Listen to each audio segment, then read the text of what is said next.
Siapa sih yang gak kenal menu yang satu ini? Makanan sejuta umat yang jadi kesayangan seluruh rakyat nih. Udah rasanya enak, harganya murah meriah. Kandungan gizinya juga top banget, hampir setara salmon, bos. Udah gitu, gak peduli siang malam, pagi sore, ada aja penjual makanan yang ready dengan lele gorengnya.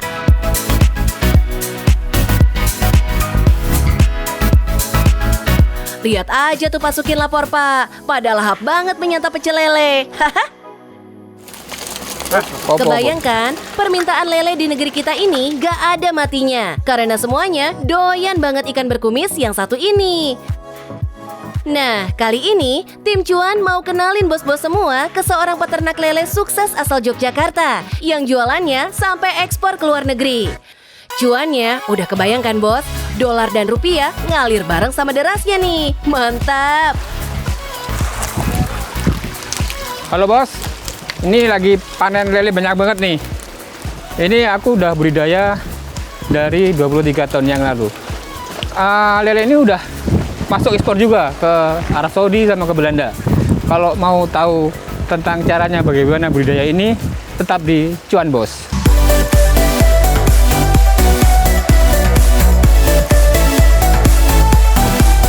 Seru kan? Si lele ternyata udah punya fansbase fanatik nih di Belanda dan Arab Saudi. Siapa sih yang paling doyan sama si ikan berdaging lembut ini?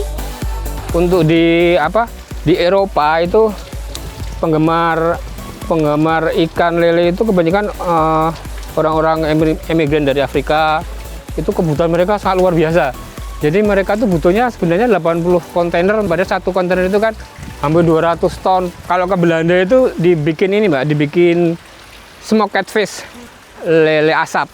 Lele asap. Jadi itu pakai pakai mesin diasap itu selama 9 jam. Kadar airnya sampai 10%. Jadi kering, keras. Dan itu bisa tahan sampai 1 tahun di dalam suhu kamar. Tuh kan, bahkan sampai diawetin pakai smoking segala, bos. Pantesan aja permintaan ekspor sampai ratusan ton. Apa nggak kelabakan tuh Pak Tri memenuhi permintaan sebanyak itu? Nah justru itu kita belum bisa memenuhi untuk itu. Makanya nanti kalau misalkan ada investor yang mau membiayain mengembangkan seperti ini, kita terima dengan sukacita. Kita bisa kerjasama untuk memenuhi kebutuhan ekspor itu, Mbak. Karena pasarnya masih sangat menggiurkan. Cuman karena saya ini belum mampu lah untuk memenuhi itu. Jadi kadang-kadang saya ambil itu order, kadang-kadang enggak. Kalau saya pas punya lele ya saya ambil itu PO. Kalau enggak ya lewat gitu aja, Mbak. Mau apa lagi? Nah, kesempatan besar nih, bos. Buat yang pengen mulai ikut bermain di bisnis lele. Bisa banget tuh langsung partneran sama Pak Tri. Tapi biar bisa lolos standar ekspor, kudu lulus sensor dulu. Jadi kalau untuk lele itu nggak setiap lele bisa diekspor, jadi harus memenuhi kualitas standar tertentu ya. Nah salah satunya tidak boleh di tanah. Jadi kalau di tanah, nanti pada waktu kita labkan si ikan itu nanti ada kandungan yang tidak diperbolehkan di kandung makanan itu.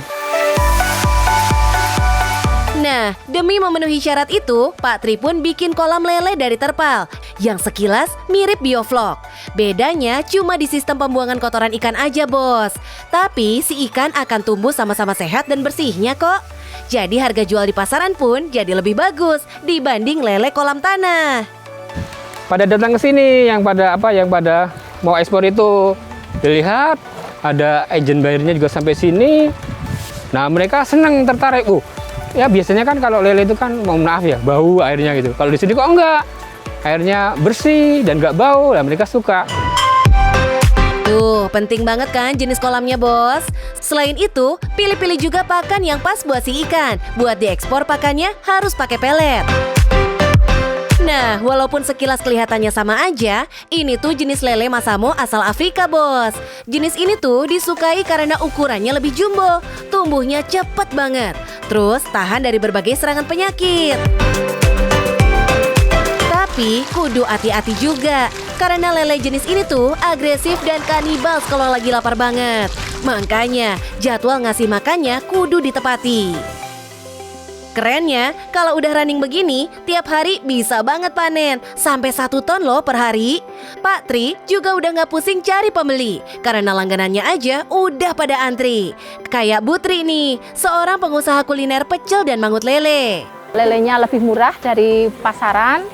Untuk yang ketiganya digorengnya lebih cepat, lebih garing dan lebih gurih gitu. Nah, buat pengusaha kuliner, penting banget emang kualitas lele yang gak bau tanah. Jadi, Bu Tri pun ogah pindah ke lain hati. Kalau lihat lahan kolam sebesar ini dan permintaan yang tak kunjung berhenti, Pak Tri, mau dong dibocorin berapa sih omset dari usaha ini, Pak? Kalau kita sendiri sekitar 1 ton per hari lah ya. Tapi kan kita di sini ada beberapa mitra, beberapa teman mitra malele itu kan banyak. Yang dari Jogja aja sendiri sekitar 3 ton lah per hari. Sekarang 1 ton ini kan 20 juta. Sumpah, cakep sih ini bos. Kalau sehari bisa masuk 20 jutaan, artinya kan tembus tuh minimal 600 jutaan per bulan bos. Cihuy banget kan? Makin berkah lagi karena Pak Tri juga ngajakin peternak lele lainnya buat bergabung dan maju bareng. Peternak lain juga bisa banget mengadopsi ilmu Pak Tri yang udah berpengalaman banget mengelola bisnis ini bertahun-tahun. Terutama waktu dulu awal-awal itu, waktu masih belajar itu, ya rugi. Saya sampai 3 kali rugi, nggak mati sih, cuma salah sistem aja. Tetap panen, tapi kalau dihitung cost-nya hasilnya tuh gedean cost-nya. Ilmu dan pengalaman yang ia dapat pun gak disimpan sendiri bos. Semua ilmu itu ia bagikan dengan menjadi pembicara berbagai forum. Karena ilmu itu menurut saya unik. Semakin kita share, semakin kita sebarluaskan, semakin banyak yang kita dapat. Jadi ilmu kan berkembang, sistem budaya pun berkembang. Jadi kalau saya modelnya nggak takut, malah justru kalau ada yang berhasil, saya rangkul. Ayo yuk kita jual ke luar negeri. Ilmu ikhlas begini nih yang susah dipelajarinya. Butuh waktu panjang dan kelapangan dada. Makanya bisnis jadi berkah barokah. Benar begitu kan Pak Tri? Walaupun saya udah lama bergerak di bidang lele, namun saya masih akan selalu sharing. Karena sharing ilmu itu akan selalu menambah ilmu kita, bukannya masih kurang. Kalau sampean misalkan gagal melakukan sesuatu, tugas kita tuh hanya satu, memulainya lagi dengan cara yang lebih cerdas. Yang penting di cuan bos.